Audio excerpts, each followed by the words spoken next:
حول ولا قوة.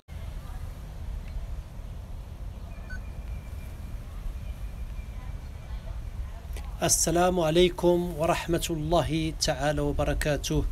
Welcome to another episode of Islam for Mankind. تفضل يا شيخ. قرب. السلام عليكم ورحمة الله تعالى وبركاته. بارك الله فيكم، وأسأل الله سبحانه وتعالى وأن يجازيكم خيرا وأن يستعملنا في خدمة دينه، اللهم آمين. نرحب بالإخوة والأخوات المشاهدين والمشاهدات في كل مكان، وأسأل الله سبحانه وتعالى وأن نلتقي دائما على كتاب الله وسنة نبيه صلى الله عليه وآله وسلم. احنا نتكلم إن شاء الله عن قصة سيدنا يوسف عليه السلام. قصة سيدنا يوسف من بدايتها إلى نهايتها تدل على الإخلاص، وتدل على الإحسان، وتدل على صدق الأمانة مع الله سبحانه وتعالى. سيدنا يوسف عليه السلام وهو يعني طفل صغير كان محبب لدى أبيه، وكان يحبه حبا كثيرا يعني أدبه ولاتصافه بالأخلاق الفاضلة منذ نعومة أصفاره. وسيدنا يوسف عليه السلام رأى رؤيا عجيبة، رأى أنه يعني في مكان، هذا المكان يعني يحتوي على مجموعة من الناس أو يجمع مجموعة من الناس.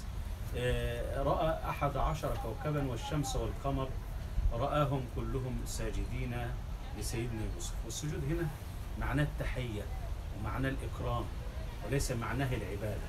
نعم. سيدنا يوسف عليه السلام لما قص الرؤيا على أبيه، هذه الرؤيا العجيبة، أبوه قال له: لا تقصص رؤياك على إخوتك فيكيدوا لك كيدا. سبحان الله. هنا نقطة عايزين نقف عندها يا أحباب. إيه هي؟ لابد للأب أن يكون عنده بعد نظر، وأن يكون دائما وأبدا يسعى لجمع شمل أبنائه وعدم التفريق بينهم. لأن يعني إخوة سيدنا يوسف لما يعرفوا إن هو له مكانة عظيمة هيحقدوا عليه ويحسدوا يوسف عليه السلام ويقولون في شأنه كلام. سيدنا يوسف عليه السلام استجاب لكلام ومطلب والده يعقوب عليه السلام. قال: لا تقصص رؤياك على إخوتك فيكيد لك كيدا. أنت عارف أخطر حاجة إن الشيطان يدخل بين الإخوة يفرق.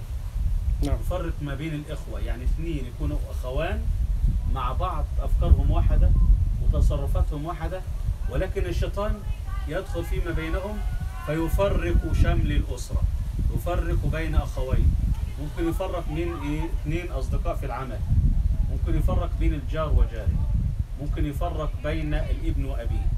لأن النبي صلى الله عليه وسلم قال كلمة جميلة جدا في حديث في منتهى الروعة. ماذا قال النبي صلى الله عليه وسلم؟ قال: إن الشيطان يئس أن يعبده المصلون في جزيرة العرب. يئس إن الشيطان يعني في يوم من الأيام حد يقول لك أنا بعبد الشيطان. لا، إن الشيطان يئس أن يعبده المصلون أو المسلمون في جزيرة العرب، ولكن رضي بالتحريش فيما بينهم. نعم. ولذلك المشكلة الخطيرة يا أحباب إن إحنا بنشوف بعض الأسر يعني في بينهم وبين بعض مشاكل، وبينهم وبين بعض صراعات، وبينهم وبين بعض ضغائن وأحقاد وأحساد. نعم. حتى إن رجل يكون بسم الله ما شاء الله مع زوجته يعني على حب ووئام ومودة ورحمة وغير ذلك، وتجد بعد فترة من الزمن، بعد تاريخ كله مليء بالحب ومليء بالاحتواء ومليء بالحنان ومليء بالعاطفة الجياشة ومليء بالتبادل الأفكار والوحدة، كأنهم شخص واحد، تجد فيه نفور. إيه النفور؟ ما الذي حدث؟ إيه اللي حدث في العلاقة؟ الشيطان. ولذلك في الحديث يبث إبليس جنوده سراياه ويقول لهم: أيكم أضل مسلما ألبسته التاج. يعني أي واحد هيضل مسلم ويعطيه جائزة عظيمة وألبسته التاج. فيذهب واحد ويقول: ما زلت بفلان حتى قتل، يقول له أنت عملت خير، عملت عمل تستحق عليه، لكن مش هو ده اللي أنا عايزه. أنا عايز حاجة أعظم من ذلك. كلها ما زلت بفلان حتى يعني ترك الصلاة، يقول له أنت، إلى أن يأتي واحد من جنود إبليس من الأبالسة يقول له إيه؟ ما زلت بفلان حتى طلق زوجته. ما زلت بفلان حتى طلق زوجته، فيقول له أنت، ويدنيه ويلبسه التاج. سبحان الله، يلبسه التاج ليه؟ لأنه فعلا فعل جريمة وفعل عمل، وهذا العمل هو موضوع إيه؟ موضوع إظهار الخلاف وإظهار التمزق والتشرذم ما بين الأسرة الواحدة. سيدنا يوسف كان حريص إن هو يخبر أبوه بهذا، ولما أخبر والده بهذه الرؤيا العجيبة ماذا قال له أبوه؟ قال له لا تقصص رؤياك على إخوتك فيكيدوا لك إيه؟ فيكيدوا لك كيدا، إن الشيطان للإنسان عدو مبين. شيطان الإنسان عدو مبين. سبحان الله العلي العظيم. طيب أنت عارف بقى إيه اللي حدث مع إخوة يوسف؟ إخوة يوسف لما وجدوا إن سيدنا يوسف قريب من أبيه، وجدوا أن سيدنا يوسف عليه السلام يحبه أبوه حبا شديدا، ماذا فعلوا؟ إنهم أتوا وقالوا بأنهم يعني سبحان الله لابد لنا من أن نتخلص من يوسف. فبدأوا إن هم يعملوا إيه؟ يعقدوا المؤامرات. واحد فيهم قال اقتلوا يوسف، خططوا الجريمة وقالوا اقتلوا يوسف. فجاء أحدهم وقال أو اطرحوه أرضا، يعني من أعلى قمة الجبل واطرحوه في الأرض. شوف انظر إلى القلوب القاسية. إخوة يريدون أن يتخلصوا من أخيهم بأي وسيلة كانت، ولكن مع الرغم من ذلك سيدنا يوسف لا حول له ولا قوة، سلم أمره لله سبحانه وتعالى. وبعدين خلصوا بعمل دنيء وأجمعوا أمرهم إن هم يجعلوا يوسف فين؟ في البئر. فين يوسف؟ يضعوه في البئر في غيابة الجب. طفل صغير، يعني صبي لا يعني لم يكن عنده من الإمكانيات التي تؤهله إلى أن يعتمد على نفسه. أخذوه وهو صغير، في حاجة للرعاية، في حاجة للعطف، في حاجة للحنان، في حاجة لمعنى الأخوة، ولكن دول فقدوا معاني الأخوة في قلوبهم. امتلأت قلوبهم حقدا وضغينة وحسدا وكراهية، أرادوا أن يتخلصوا منه، وضعوه فين؟ وضعوه في البئر. ثم بعد ذلك ترقبوا من الذي سيأخذه من البئر. جاءت سيارة مجموعة من الناس يذهبون إلى مصر، فأتوا وأدلوا دلوهم، ثم تعلق يوسف الصبي الصغير بهذا الدلو، وهذا الرجل يأخذ الدلو ويشده ويرفعه رويدا رويدا إلى أن نظر فوجد أن يوسف متعلق بالدلو وهو صغير في هذا المكان الموحش، فيه من الوحوش والأسود والحيوانات، كاد أن يموت غرقا.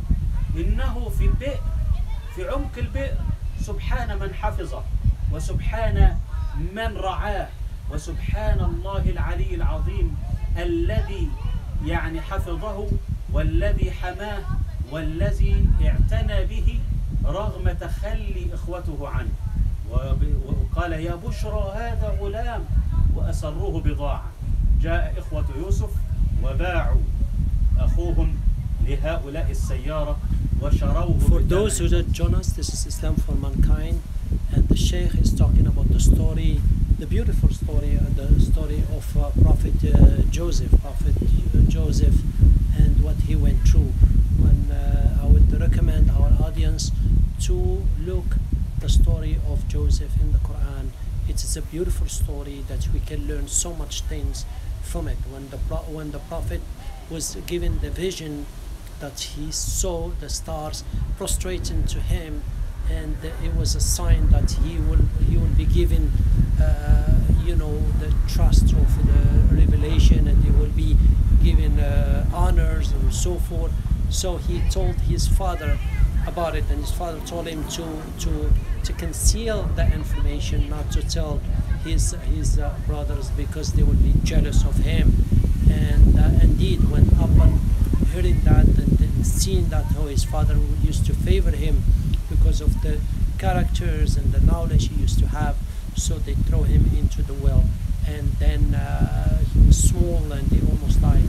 So when the people were coming, they were like a caravan coming, and they saw, they put a well to pick up the water. So, and then when the person picked up the well, he found Yusuf hanging on, holding on the thing, the bucket, that they used for the well. So that's they realized, or they found like almost like a treasure. Wow, there is a kid abandoned in this. So they were given good news, and the Sheikh will continue.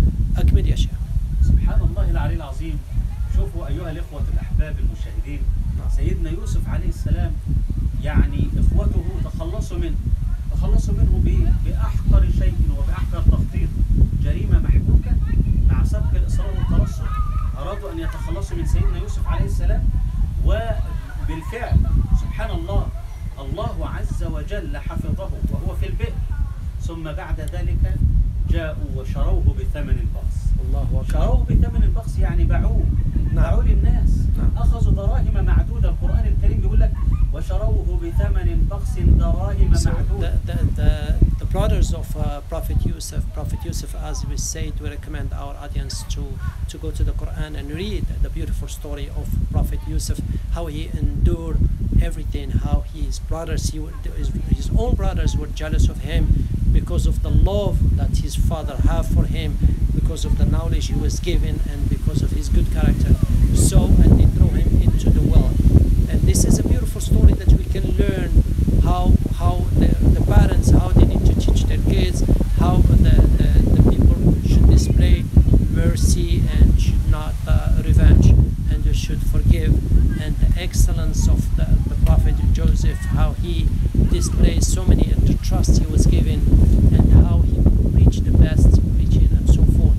So there is so many lessons that we can learn from it. أكمل يا شيخ بارك الله فيك. سيدنا يوسف عليه السلام شوفوا عمل ايه بعد ده كله. نعم. تعرض الى اذى عظيم جدا، وسبحان الله العلي العظيم، يعني ربنا سبحانه وتعالى حفظه رغم مكرهم. وخلي بالك القرآن زي ما احنا قلنا قال ايه؟ وشروه بثمن بخس دراهم معدودة. هم ما كانوش عايزين يبيعوه بثمن كبير، هم عايزين يعني غايتهم ان هم يتخلصوا من سيدنا يوسف بأي ثمن، بأي وضع، حتى لو كان هيتخلصوا منه يعني بغير مال. وسبحان الله العلي العظيم، يأتي بعد ذلك مرحلة سيدنا يوسف. وهو فين سيدنا يوسف الآن؟ تعالوا نشوف سيدنا يوسف في قصر امرأة العزيز. ذهب إلى قصر امرأة العزيز. نشوف إن شاء الله سيدنا يوسف وهو في القصر هيعمل إيه سيدنا يوسف، وهيكون في هذا المكان اللي هو المكان الجديد عليه، بيئة جديدة جدا عليه. So when the people, they found him and they sold him to the wife of العزيز, the king, the wife of the king. باعوه لامرأة العزيز. نعم. لا، باعوه لمجموعة من الناس. نعم. وهذه المجموعة تابعة لقصر الملك. So they sold it to the people, and these people they used to work in a palace. So the wife of Ibn Aziz, the king of Egypt at the time, came to know about Yusuf. وبعد ذلك أصبح يوسف عليه السلام لما يعني أصبح في قصر العزيز، يعني ماذا بيئة مختلفة تماما، بيئة مختلفة عن البيئة التي كان يعيش فيها سيدنا يوسف عليه السلام. بيئة جديدة. نعم. بيئة يعني فيها من الإمكانيات. ده قصر عزيز مصر، يعني ليس أي إنسان. So look how Allah is merciful. Through difficulty there is ease. Through difficulty there is ease. But per chance you hate something, and Allah puts so much goodness in it. Look, at the face of this trial and these tribulations that the Prophet Yusuf was put in, that he was put into the well, and this is a bad situation. He almost lost his life, you know, knowing he could have been drowned, he could be eaten by a wolf, he could be anything happen. He was like left in the wilderness, but he was saved. Allah saved him, and he was taken to the palace. So now he is exposed to now he's the whole purpose is for him to preach the oneness of Allah, that he was given the message. Now he's going to give the message to who? To the ruler of Egypt. Through that, the message could be dispersed to all mankind. So this was a difficult situation that he was put in. Almost the turmoil almost cost him his life. But at the same time, Allah raised his status because of the trust he was given, of his honesty, of his good character, of his excellent behavior, and so forth. So there is, after difficulty there is ease, after difficulty there is ease. We should make the moral story of which make good. And every situation, no matter how difficult it might seem, there is a good opportunity that we can learn from it. And we suggest to our readers and audience to join us to go ahead and read the story of Prophet Joseph, and there is so many lessons that we can learn from it. أكبر يا شيخ بارك الله فيك. سيدنا يوسف الآن تعال نشوف. نعم. سيدنا يوسف في قصر امرأة العزيز، في قصر عزيز مصر. نعم. انت عارفين عزيز مصر له مشاغل، وعزيز مصر ده حاكم، يعني إذا له من الإمكانيات وله من الشغل. So the king, his name Aziz Misr, he has, you know, he's busy like a ruler, he's busy with so many affairs and so forth. أكمل. امرأة العزيز كانت هي ويوسف في القصر. خلي بالك عشان تعرف ان سيدنا يوسف كان بيتمتع بشيئين في منتهى الأهمية. نعم. جمال الظاهر وجمال الباطن. So Yusuf has two characters. He is to be handsome and he has to have good qualities. So he has it all. He has the good look and the good heart, good person, and on top of that, the best looking man that ever walked in the face of the earth. سيدنا يوسف عليه السلام كان يتمتع بجمال الظاهر والباطن. نعم. يعني كان جميلا في ظاهره. نعم. وكان جميلا في باطنه. نعم. ولذلك كان عنده من جميل في الباطن، يعني ايه؟ يعني يتصف بصفات جميلة، يتصف بصفات عظيمة، يتصف بأخلاق، يتصف ب ما شاء الله عنده القلب الذي يحب الناس جميعا، قلبه مليء بالحب وقلبه مليء بالإحسان، وهو رجل من يعني المحسنين، وهو رجل من الصادقين، رجل من المخلصين، ولذلك قلبه كان يعني فيه من الرحمة ومن الحب، وكان يعني جميلا في باطنه، وأيضا يتحلى بجمال الظاهر. أنت عارف إن سيدنا يوسف أعطي شطر الحسن، يعني حسن الدنيا، أي جمال في الدنيا سيدنا يوسف أخذ نصف هذا الجمال، أي جمال في الدنيا. It is worth noting that Yusuf was given half of the beauty, half of all the beauty. That's some Allah gives some qualities to the Prophet that differentiate them from other prophets. Every one of them have different miracles, and this was one of his miracles as well. سبحان الله. يعني سيدنا يوسف it was a test for him as well. It was a trial because of that. He was put into test, and he was put into the what you call it, the prison. He was in prison because of that. So here you go. So perchance you hate something, Allah put so much good in it, and perchance something it could be good, but it might cause you trouble. So blessing can come with a test. A blessing is a test, and difficulty is a test in itself. So it's all how we look at it and how we derive meaning from it. أكمل يا شيخ. سيدنا يوسف عليه السلام يعني دخل عند قصر العزيز مصر. نعم. وهو صغير. نعم. انظر بقى سيدنا يوسف يشب ويكبر حتى أصبح شابا فتيا عنده من القوة وعنده من الجمال وعنده من الفتوة أمام نظر من؟ امرأة العزيز. امرأة العزيز كانت تحبه حبا شديدا، شغفها حبا، القرآن الكريم يقول ذلك. نعم نعم. شغفها حبا، كلمة شغفها حبا يعني إيه؟ يعني لا تنام الليل ولا يهدأ لها أي هدوء بالنهار إلا إذا رأت يوسف، بل أرادت أن تستحوذ عليه، وأرادت وأن يوقعها في الفاحشة وفي الخطيئة، وعدت العدة في أن توقعه في هذه الخطيئة العظيمة.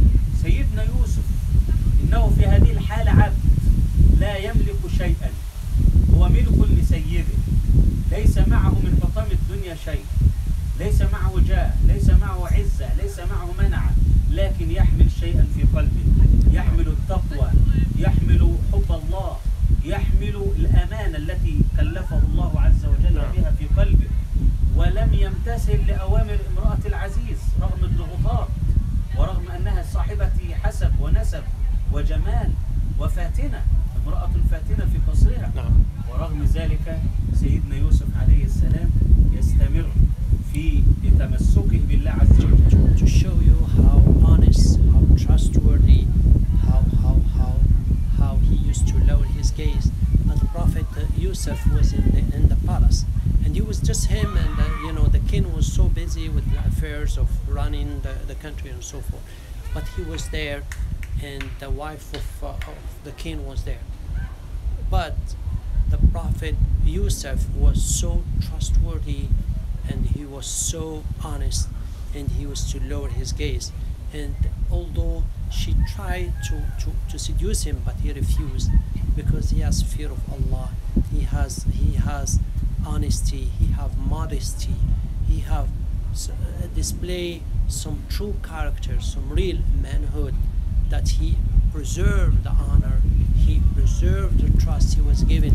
He did not want to betray the trust that he was in. So no matter what she tried to seduce him, he always refused. He always withdraw himself, and he always keep himself pure and keep himself being honest and all that. This is the true character of real الأمانة عند سيدنا يوسف عليه السلام رغم هذه التحديات. واحنا سبحان الله في أجواء عظيمة، أجواء جميلة جدا في هذا المناخ العظيم، ونتحدث إليكم وسبحان الله العلي العظيم. It's a little bit windy, so we have a little bit wind, so the camera is moving. نعم إن شاء الله. وهو موضوع عن looks like it's gonna rain إن شاء الله. عليه السلام. الأمانة، شوف أمانة سيدنا يوسف. نعم. شاب قوي عنده من الفتوة وعنده من الرغبة، ولكنه يحمل في قلبه المراقبة لله عز وجل والأمانة مع الله سبحانه وتعالى، وهو عبد مخبت ومنيب لله سبحانه وتعالى، وهو عبد قائم بعمله على أكمل وجه، وهو عبد يحب الله سبحانه وتعالى حبا شديدا. ماذا فعل سيدنا يوسف؟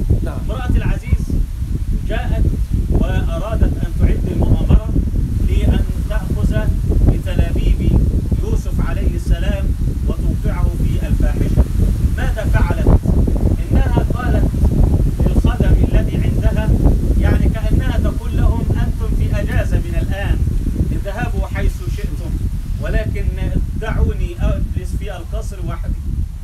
عدت المؤامرة مؤامرة محبوكة، مؤامرة مع سبق الإصرار والترصد، غلقت جميع الأبواب، غلقت جميع المنافذ، لبست أجمل الثياب، ارتدت أجمل الزينة، جاءت لشاب قوي، لشاب عنده من الفتوة، لشاب عنده من الشهوة ومن الرجولة، وهو وحيدا فريدا في هذا القصر، وجاءت بين يديه وقالت هيت لك. انظروا، إذا كان أي إنسان فكان سيدنا يوسف عليه السلام، وفي تلك اللحظات امرأة فاتنة جميلة صاحبة منصب وجمال، في يدها كل شيء، تأمر وتنهى، إنها امرأة ملك عزيز مصر، ليس شخصا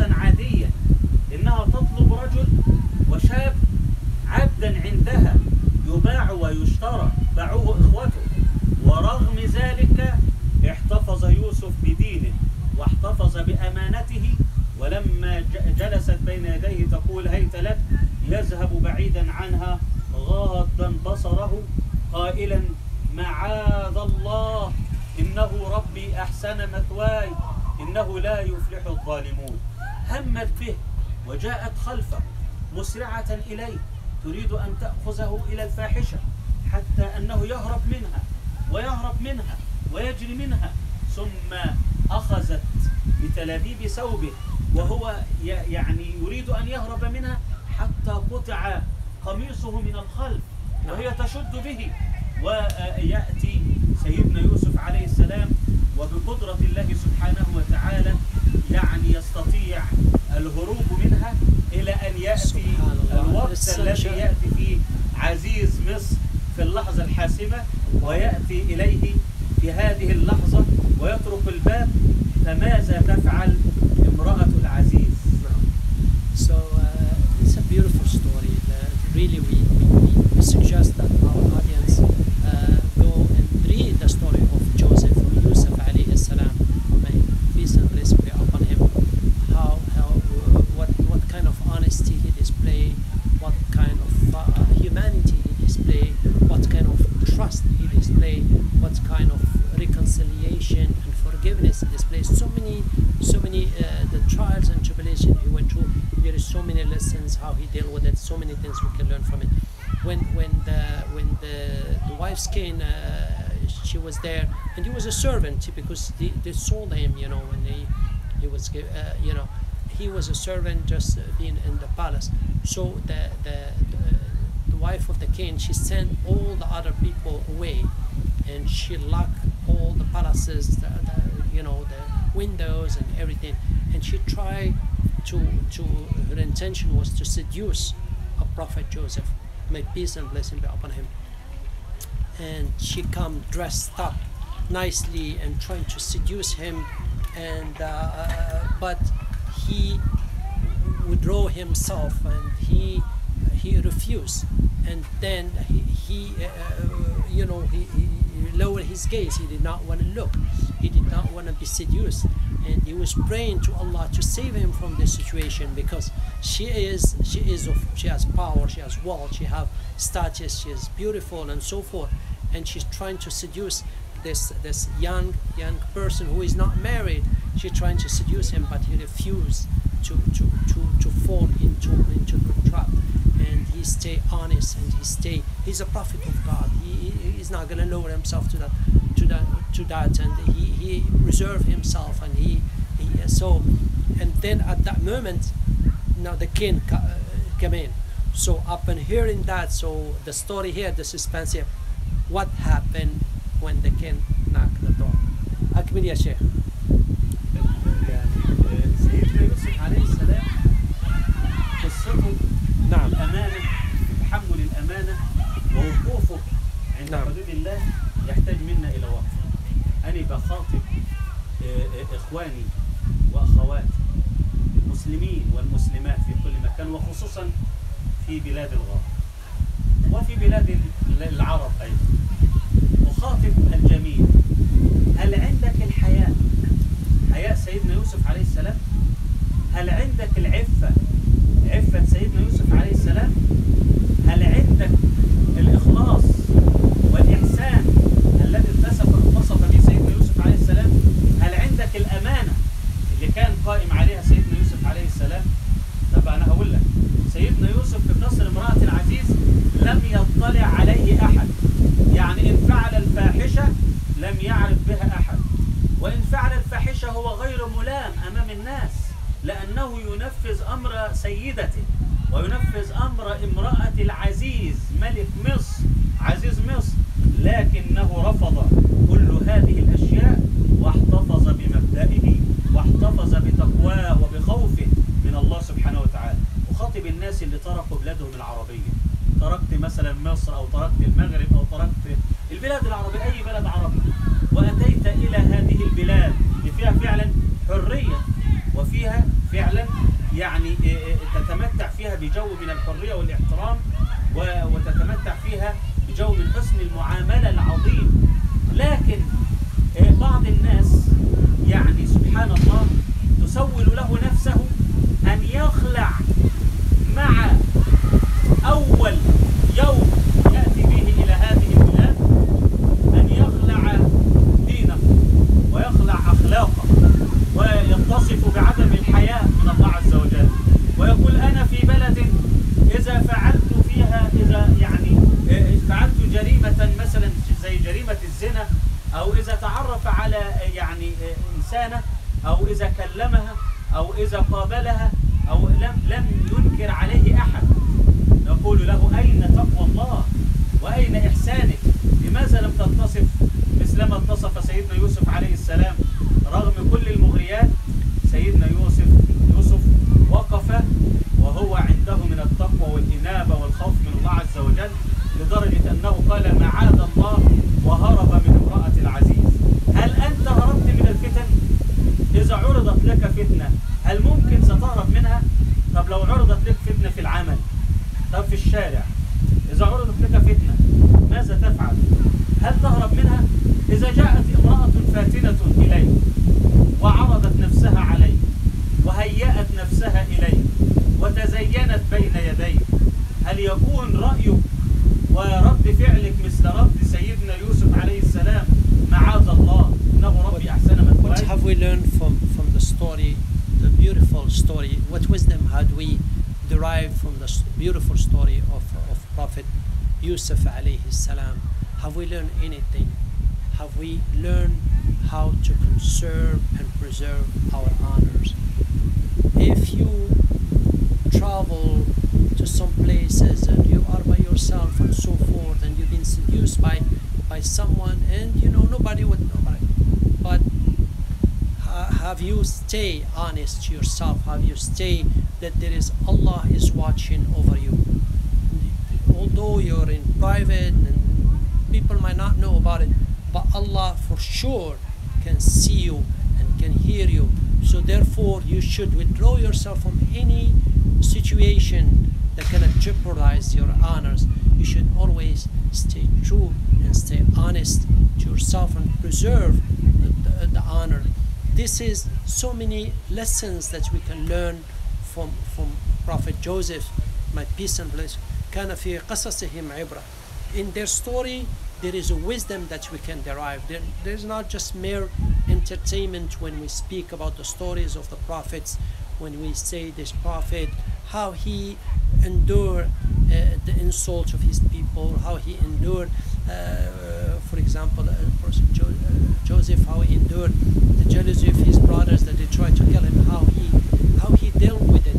So Allah put them in this situation and difficulty, so all humanity should model themselves. Should you be put in one of these situations, how should you behave? How should you display? You cannot just say, well, people mistreat me. No, even though they mistreat you, you should display the best character and so forth. نكتفي بهذا القدر. جزاكم الله خيرا. السلام عليكم. بارك الله فيكم. السلام عليكم. بارك الله. اختم إن شاء الله. جزاكم الله خيرا وبارك الله فيكم. وسبحان الله العلي العظيم، قصة سيدنا يوسف وقصص القرآن الكريم. هنقف مع قصص القرآن الكريم، وعندنا قصص عظيم في القرآن الكريم. مؤمن آل ياسين، مؤمن آل فرعون، عندنا قصة البقرة، عندنا قصة هاروت وماروت، عندنا قصص عظيمة في القرآن الكريم، قصة أصحاب الكهف، قصة أصحاب الجنة، مؤمن آل ياسين. كل هذه القصص تحتاج منا إلى وقفة. أيضا قصص الأنبياء وقصة سيدنا محمد صلى الله عليه وسلم، لقد كان في قصصهم عبرة لأولي الألباب. ما علينا إلا أن نتعلم من هؤلاء وأن نحول المنهج القرآني إلى منهج عملي بين الناس. جزاكم الله خيرا وبارك الله فيكم. والسلام عليكم. بارك الله فيك. السلام عليكم ورحمة الله تعالى وبركاته.